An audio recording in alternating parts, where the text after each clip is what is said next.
ذرائع کا دعویٰ ہے کہ IMF سے معاہدے میں تاخیر کی وجہ ملک میں جاری سیاسی عدم استحکام ہے، جس کی وجہ سے IMF پاکستان سے یقین دہانی چاہتا ہے، نہ صرف فائنینشل لیکن پولیٹیکل بھی، کہ مستقبل میں سیاسی سیٹ اپ IMF سے کیے گئے معاہدے کی پاسداری کرے گا۔ پاکستان اور IMF کے درمیان معاہدہ کب ہوگا اس پر سوال پوچھا جائے تو وزیر خزانہ نئی تاریخ دے دیتے ہیں اور وزیر اعظم تسلیاں کہ جلد معاہدہ ہو جائے گا۔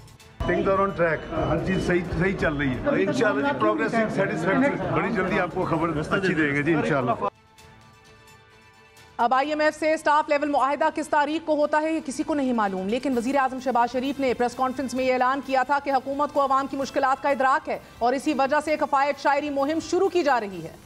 کابینہ ارکان کے اس وقت زیر استعمال تمام لگژری گاڑیاں واپس لی۔ بڑے بڑے دعوے اور عوام سے قربانی مانگنے والی حکومت کا اپنا کردار یہ ہے کہ کفایت شاعری کے اعلانات کے تحت وزراء نے ابھی تک گاڑیاں سینٹرل پول میں واپس نہیں کی۔ وزیر خزانہ اسحاق ڈار کی سربراہی میں قائم monitoring committee on implementation of austerity measures committee کے دوسرے اجلاس میں انکشاف ہوا ہے کہ ابھی تک 16 وزراء نے لگژری گاڑیاں واپس نہیں کی۔ اسی طرح یہ بات بھی سامنے آ چکی ہے کہ 1800 سی سی سے زائد پاور کی گاڑیاں ابھی تک بیوروکریٹس اور وزراء کے زیر استعمال ہیں، جن کے استعمال پر پابندی ہے، اور بڑی ارجنسی سے وزیر اعظم نے اعلان کیا تھا۔ جو وزیر اعظم اپنی ہی کابینہ کے وزراء سے گاڑیاں واپس نہیں لے سکتے، وہ عوام سے قربانی کا تقاضا کیسے کر سکتے ہیں؟ مشکل صورتحال سنگین ہوتی جا رہی ہے۔ پیٹرولیم مصنوعات، بجلی اور گیس کی قیمتیں بھی ہر گزرتے دن کے ساتھ بڑھ رہی ہیں، اور اب ایک بار پھر حکومت نے عوام کو بجلی کے جھٹکے لگانے کا فیصلہ کر لیا ہے۔ حکومت نے بجلی صارفین پر 335 ارب روپے کا اضافی ٹیکس لگانے کے لیے نیپرا سے درخواست کر دی ہے، یعنی کہ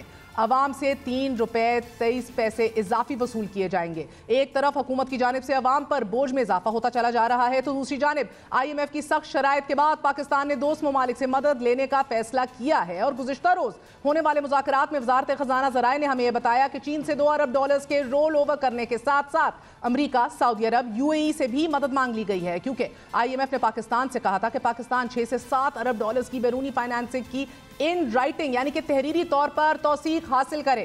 حالانکہ پاکستان نے IMF کو یقین دلایا تھا کہ سعودی عرب نے 2 ارب ڈالر جبکہ متحدہ عرب امارات نے 1 ارب ڈالر فراہم کرنے کا یقین دلایا ہے۔ IMF کے سخت رویے کے بعد پاکستان نے امریکی سفارتکاروں سے بھی رابطہ کیا تھا، کہ جس کے بعد اب پاکستان میں امریکی سفیر ڈیوڈ بلوم کا یہ کہنا ہے کہ جلد IMF اور پاکستان کے درمیان معاملات طے پا جائیں گے۔ اگر IMF معاہدہ نہیں ہوتا خاک میں بدہن تو بینک آف امریکہ کے مطابق ناظرین پاکستان کو بیرونی ادائیگیاں روکنا پڑ سکتی ہیں۔ بینک آف امریکہ کی معاشی ٹیم کی ممبر کیتھلین کا یہ ماننا ہے کہ پاکستان کے پاس واحد حل یہی ہے کہ چین پاکستان کی مدد کرے، اور جب تک IMF سے معاہدہ نہیں ہوتا پاکستان کی معیشت پر جمود برقرار رہے گا۔ اور اس ساری صورتحال میں وزیر خزانہ اسحاق ڈار کا مسلسل کہنا ہے کہ ڈیل ہونے والی ہے، کسی بھی دن پہنچ جائے گی، کسی بھی دن ہو جائے گی، ابھی دن کب آئے گا کسی کو نہیں معلوم، but in the process austerity measures کفایت شاعری اس ملک میں نہیں ہو رہی۔ گڈ نائٹ، اللہ حافظ۔